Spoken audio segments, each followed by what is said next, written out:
Hello tout le monde, j'espère que vous allez bien. On se retrouve donc aujourd'hui pour une nouvelle vidéo.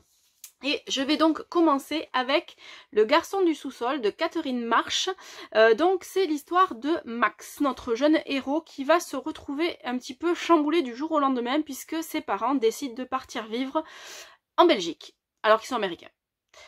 Forcément pour Max ça va être un petit peu, comment dire, la différence de culture est assez énorme. Il n'accepte pas vraiment d'ailleurs que ses parents les entraînent, lui et sa sœur, là-dedans.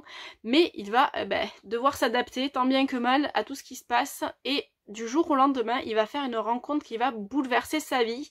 Celle d'Ahmed, un jeune garçon qui a fui son pays avec son père. Et qui va se retrouver à vivre dans le sous-sol de la famille de Max. Sans que personne forcément ne le sache. Donc Max va petit à petit apprendre à le connaître. Alors au départ, Ahmed forcément a vachement peur de ce que Max pourrait dire et de la façon dont il pourrait le dire aux adultes. Et puis petit à petit, cette entraide, cette amitié, tout ça, ça va grandir. Les personnages sont vraiment hyper attachants. La façon dont l'autrice nous décrit leurs sentiments est vraiment magnifique. Et j'ai été prise par les petits rebondissements qu'elle nous réserve tout le long de l'histoire et forcément ce que ça implique pour les personnages.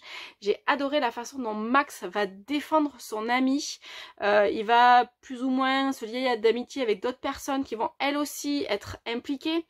Et tout ça fait un superbe livre sur la tolérance et sur l'amitié que je vous invite à lire d'urgence.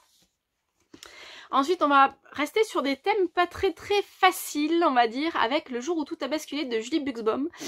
Donc, c'est l'histoire de Noah et d'Abby. Alors, Noah, son père a disparu le jour où les tours se sont effondrées. Et Abby est surnommée Bibi Hope, puisque elle a été sauvée des tours jumelles, alors qu'elle fêtait à peine ses 1 an. Et cette histoire l'a poursuivie plus ou moins jusque dans le présent où elle est adolescente et où elle va pour la première fois bosser dans un camp de vacances avec d'autres jeunes. Noah va l'approcher parce qu'il a envie de mener l'enquête par rapport à son père qui a disparu donc lors de la chute des tours jumelles, et forcément ça va donner un livre bouleversant, un livre là aussi qui parle d'amitié, d'entraide, d'amour, de famille, et la façon dont l'autrice va vraiment nous immerger dans son histoire et nous faire vivre chaque instant avec eux est vraiment superbe. Alors forcément le contexte est un peu très prenant, mais pas angoissant. On ressent pas toute cette peur qu'il y a pu y avoir à cette époque-là.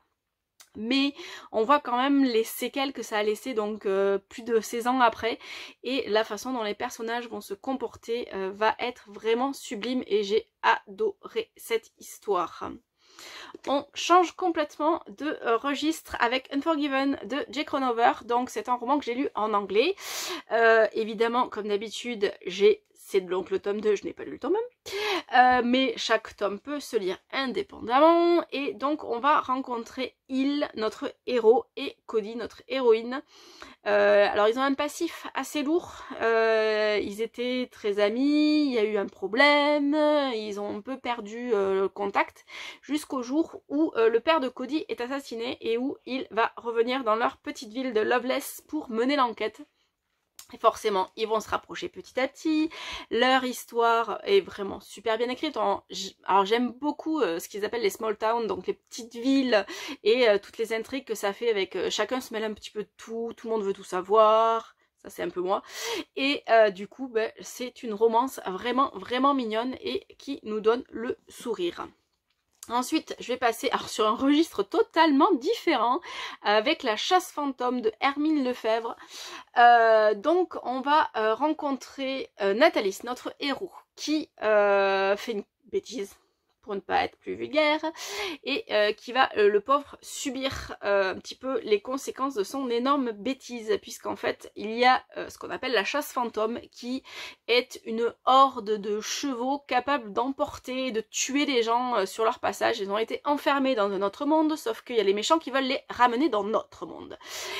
Donc Nathalie et son frère Félix vont essayer de tout faire pour les renvoyer chez eux, et pour ça, il faut qu'ils trouvent un mystérieux mec ou fille, on sait pas trop, et ils vont essayer de mener l'enquête, essayer de faire tout pour lutter contre la chasse fantôme. Et j'ai beaucoup aimé le message de tolérance qui passe tout le long, parce que forcément Nathalie ça fait que des bêtises, Félix lui essaye vraiment de comprendre le rôle de la chasse fantôme, parce qu'il veut pas croire que ça a été créé comme ça et que ça existe comme ça sans que il y ait de lien avec leur quotidien.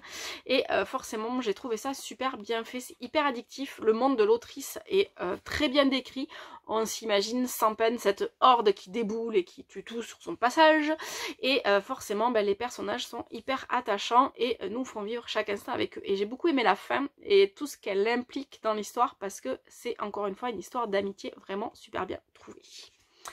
On va passer sur un thriller avec Les Naufragés Hurleurs de Christian Carayon, pardon. Donc c'est un roman totalement différent, puisque là ça se passe dans les années 20. Martial, notre héros, va mener l'enquête pour savoir ce qui s'est passé quand son meilleur ami est mort dans une tempête alors qu'il était un marin émérite, et donc il va essayer de comprendre comment il a pu mourir. Donc il va aller à la rencontre de la famille de la femme de cet ami, découvrir beaucoup de choses, plein d'intrigues. J'ai beaucoup aimé toute l'ambiance sur l'île de Bréa, la façon dont l'auteur nous immerge. Alors la couverture est assez représentative de tout ce qui se passe dans le livre, parce que ce côté tempête et ce côté violent de la mer est vraiment super bien décrit, et j'ai trouvé ça vraiment super bien fait. Toute l'enquête, y a des trucs que j'avais vu venir et d'autres pas du tout, mais du tout.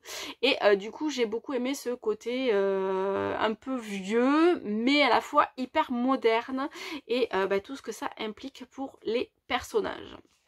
Et donc pour finir, je vais vous parler d'une BD, donc Miss Charity de Loïc Clément et Anne Montel, donc d'après le roman de Marie-Aude Muraille.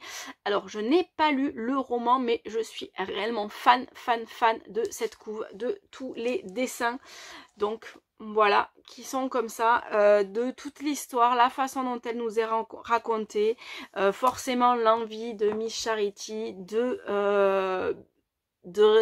dépoussiérer un petit peu son époque, d'être plus une petite fille qui vit avec sa mère, qui va aller de thé en thé, qui va faire bonne figure. Elle a envie d'aller dehors, de se salir, de découvrir la nature, et forcément tout ça, ça fait une BD super prenante, et je suis impatiente de lire la deuxième, parce que du coup le roman a été partagé en deux, si j'ai bien suivi, mais je crois que c'est ça. Et donc forcément Charity est une héroïne que j'ai énormément pris de plaisir à suivre. Voilà pour les livres dont je voulais vous parler aujourd'hui. Restez chez vous, protégez-vous, pensez à vous, et je vous dis à la semaine prochaine. Bye bye.